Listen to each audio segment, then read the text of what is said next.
हार्दिक स्वागत आप सभी का। दोस्तों, इतना स्नेह प्रेम देते हैं उसके लिए बहुत बहुत धन्यवाद।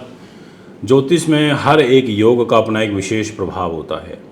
केंद्रुम दोष ग्रह स्थिति के अनुसार बनता हुआ नजर आ रहा है और इस केंद्रुम दोष के कारण आपका मन बाधित होगा, आपकी पांचों ज्ञानेंद्रियां और पांचों कर्मेंद्रियां बाधित होंगी, चित्त बाधित होगा, बुद्धि बाधित होगी, द्वंद्व की स्थिति बनेगी। क्योंकि ये योग दोष तब बनता है जब किसी शुभ ग्रह और विशेष रूप से चंद्रमा, क्योंकि पृथ्वी के सबसे नज़दीक है, मन को रिप्रेजेंट करता है, और चंद्रमा के दोनों तरफ अगर कोई भी ग्रह नहीं है या तो वो स्थान खाली हैं, तो फिर उसको केंद्रुम दोष बोल दिया जाता है। ऐसी स्थिति में कुंडली कमज़ोर हो जाती है।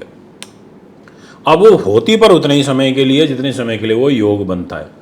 जैसे चंद्रमा 60 घंटे के लिए लगभग 60 आवर्स के आसपास, मैं ये कह सकता हूँ 55, मतलब थोड़ा इसको कम कर दें तो हम 55 घंटे तक बोल सकते हैं, जो ग्रह स्थिति रहेगी वो ऐसा कहती है कि उसमें कर्क राशि में चंद्रमा होंगे और ये ट्रांजिट होगा दिनांक 9 जून को दोपहर में 3 बजे। अब वहाँ से आप लगभग 54-55 घंटे ऐड कर लो। उस टाइम पीरियड में चंद्रमा का एक दोष बनेगा जिसको बोलते हैं केंद्रुम दोष। क्योंकि वो कर्क राशि में होंगे तो मिथुन में कोई ग्रह नहीं होगा और सिंह में भी कोई ग्रह नहीं होगा उस समय। तो यानी कि केंद्र में चंद्रमा के दोनों तरफ कोई ग्रह नहीं आया। यानी कि अगर चंद्र लगन लेकर के चले तो चंद्र लगन से तो कोई भी ग्रह नहीं हुआ, पाप प्रभाव में आ गई वो, तो जिसके कारण दिक्कतें आती हैं। तो आप थोड़ा 54-55 घंटे तक ध्यान रखना। अब मैं आपको बताता हूँ राशि के अनुसार उसका क्या फल हो सकता है। अगर आप हमारे चैनल पर नए हैं तो चैनल को सब्सक्राइब अवश्य करें। तुला राशि से शुरुआत करेंगे। हमारे 2 नए फेसबुक पेज हैं, एक है एस्ट्रोलॉजर मानविंदर सिंह रावत, उसको आप फॉलो कर सकते हैं। दूसरा पेज है एस्ट्रो वैदिक 24 बाय मानविंदर रावत, ये भी आप फॉलो कर सकते हैं। और हमारे यूट्यूब फेसबुक से जुड़े रहने के लिए धन्यवाद। अब आप तुला राशि के हिसाब से समझिए। मैं आपको बहुत, क्योंकि मेरी देखिए आदत है समझाने की। अभी एक बहुत अच्छी सीरीज़ मैंने महादशाओं की रिकॉर्ड करी है, जल्दी हमारे यूट्यूब पर आएगी, उसमें आपको बहुत कुछ सीखने को मिलेगा। ये है आपका कर्म भाव तुला राशि से। ये 4 नंबर लिखा है यहाँ पर। 9 तारीख को दोपहर में 3 बजे आगमन होगा चंद्रदेव का। और आप देखो 5 नंबर में कोई ग्रह नहीं और इधर 3 नंबर में भी कोई ग्रह नहीं, जिसके कारण केंद्रुम दोष में चंद्रमा आ जाएगा।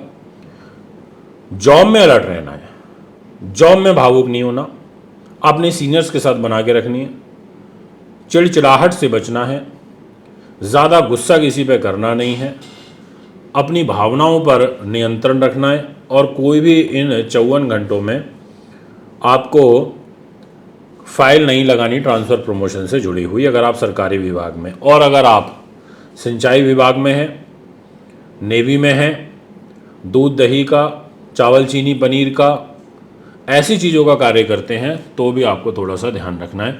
चंद्रमा आपके मन को देखेंगे सप्तम दृष्टि से, मन भी बाधित होगा। मन में वैसे देखेंगे कारक स्थान को, पर राशि होगी शत्रु की दृष्टि, मकर राशि को देखेंगे तो एक तरीके से मन में परेशानियां रहेंगी। मेजर वैसे इशू नहीं है, बस आलस आएगा, चीज़ों को टालने की प्रवृत्ति आप में देखी जाएगी। इसी प्रकार से अगर मैं आगे बात करूं तो मैं वृश्चिक राशि की चर्चा करूंगा। वृश्चिक राशि के अनुसार वैसे भी आपके ऊपर वृश्चिक वालों भी ढैया चल रही है शनि की।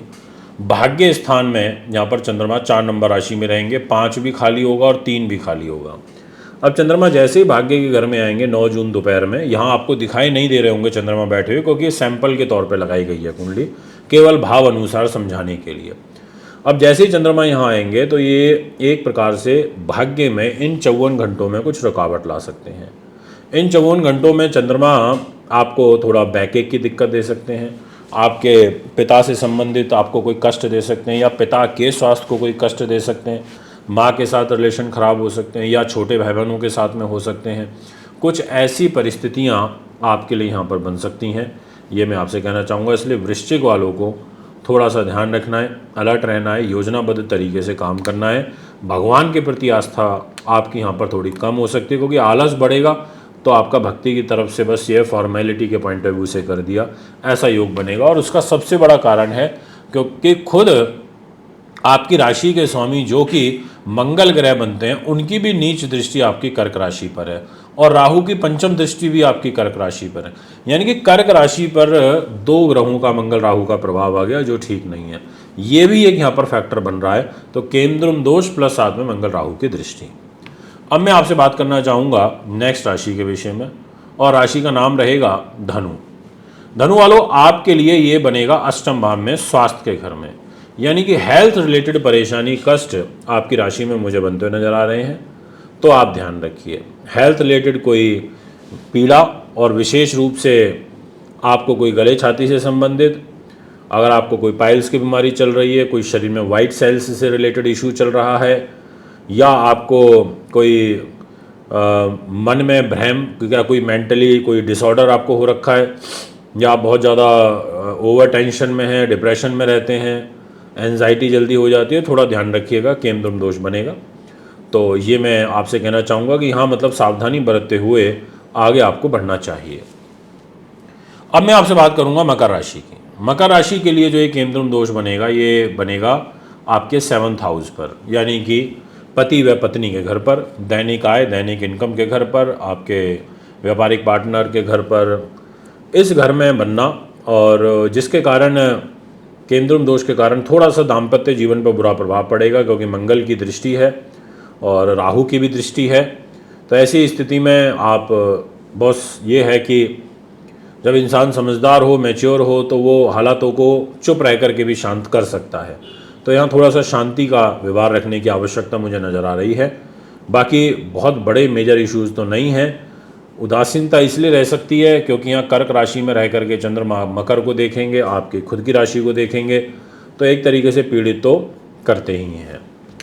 अब मैं आपसे बात करना चाहूँगा कुंभ राशि के विषय में। आपकी जो ग्रह स्थिति रहेगी उसके अनुसार मैं आपसे ये कहना चाहता हूँ कि आपके रोग चोट शत्रु बाधा के घर में, पुलिस केस मुकदमे के घर में, मान सम्मान एक तरीके से तनाव देने वाले घर में ये दोष बनेगा, जिसके कारण आपको इन सब चीज़ों से संबंधित कष्ट हो सकता है। थोड़ा ध्यान रखें, आप अलर्ट रहें, योजनाबद्ध तरीके से कार्य करें, ज़्यादा ओवर एक्साइटेड होकर के कोई कार्य मत करिएगा, अन्यथा हानि उठानी पड़ सकती है। ये मैं आपको विशेष रूप से अपनी वीडियो के माध्यम से कहना चाहूँगा। और राहु केतु का भी प्रभाव है, इसलिए अपने शत्रुओं से बच के रहिए, ये मैं कहूँगा। बात करना चाहूँगा मीन राशि की। मीन राशि के लिए ये संतान के घर में बनेगा, बुद्धि उन्नति के घर में बनेगा, नीति शास्त्र विद्वानता के घर में बनेगा, अकस्मात धन लाभ के घर में बनेगा, प्रबंधन के घर में बनेगा, रिसर्च के घर में बनेगा। अब यहाँ इस दोष के बनने के कारण आपको कुछ परेशानी इस घर से रिलेटेड भी फेस करनी पड़ सकती है। तो थोड़ा ध्यान रखिए, बच्चों के साथ मनमुटाव बढ़ेंगे, ज़्यादा लंबा समय नहीं है, केवल 54 घंटे का समय है। और ख़ुद अपने आप को पॉजिटिव बना करके रखिए, नेगेटिव चीज़ें नहीं सोचनी, ये मैं आपसे कहूँगा। अब ऐसी स्थिति में आप कैसे अपने आप को मजबूत कर सकते हैं, ये एक आ जाता है रेमेडियल पार्ट। तो मैं सभी राशि वालों से कह सकता हूँ कि आप चंद्रमा को ताकत दीजिए, वाइट रंग के कपड़े ज़्यादा धारण करिएगा। आप एक वाइट मोती की माला या वाइट मोती पहन सकते हो। आप ओम नमः शिवाय का जाप करिए। वाइट रुमाल तो हमेशा अपने साथ रखिए ही रखिए। और सबसे अच्छा है, आप घर से निकलते समय दूध दही मिश्री ऐसी चीज़ अपने मुख में डाल करके तभी निकलिए। उम्मीद करता हूँ वीडियो अच्छी लगी होगी। आगामी कार्यक्रम में एक बार फिर आपके बीच में आऊँगा, उपस्थित होऊंगा। नमस्कार।